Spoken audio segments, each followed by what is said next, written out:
अस्सलामु अलैकुम वरहमतुल्लाहि वबरकातुहू। बिस्मिल्लाहिर्रहमानिर्रहीम।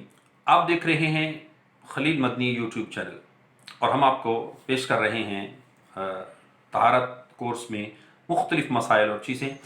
बाज़ दोस्तों ने ये पूछा है कि क़ुरआन में वज़ू के मुतालिक आयत मुबारका या क़ुरआन में वज़ू के मुतालिक क्या है। तो आइए सूरह माइदा आयत नंबर 6 में अल्लाह इरशाद फरमाता है, या अय्युहल्लज़ीना आमनू इज़ा कुमतुम इलस्सलाति फ़ग़सिलू वुजूहकुम व अयदियकुम इलल मराफ़िक़ वमसहू बिरुऊसिकुम व अर्जुलकुम इलल कअबैन।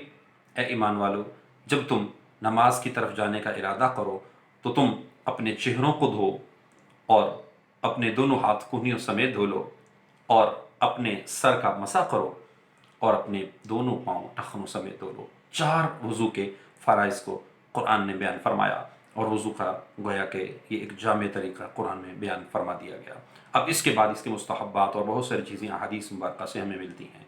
वज़ू के 4 फ़राइज़ हम एक बार फिर आपके सामने पेश कर देते हैं। वज़ू का पहला फ़र्ज़ है चेहरा धोना। चेहरा पेशानी के जहाँ से आदतन बाल उगते हैं ठोड़ी के नीचे तक, एक कान से लो से दूसरे कान की लो तक मुकम्मल ये चेहरा कहलाता है। ये चेहरा धोना फ़ग़सिलू वुजूहकुम में शामिल है। और दूसरा फ़र्ज़ है दोनों हाथ कूहनियों समेत धोना। वो अयदियकुम इलल मराफ़िक़ में ये दूसरा फ़र्ज़ है। और तीसरा फ़र्ज़ है चौथाई सर का मसा करना। सर का चौथे हिस्से का मसा करना है तीसरा फ़र्ज़ है। और चौथा फ़र्ज़ है दोनों पाँव टखनों समेत धोना।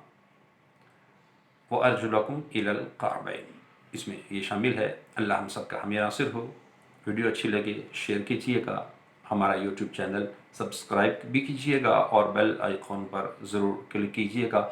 और ऑल इन्फॉर्मेशन के लिए आप हमारे साथ जुड़े रहिएगा ताकि आपको हमारी हर वीडियो हर इन्फॉर्मेशन मिलती रहे। अल्लाह हम सब का हामी नासिर हो। जज़ाकल्लाहु खैरा।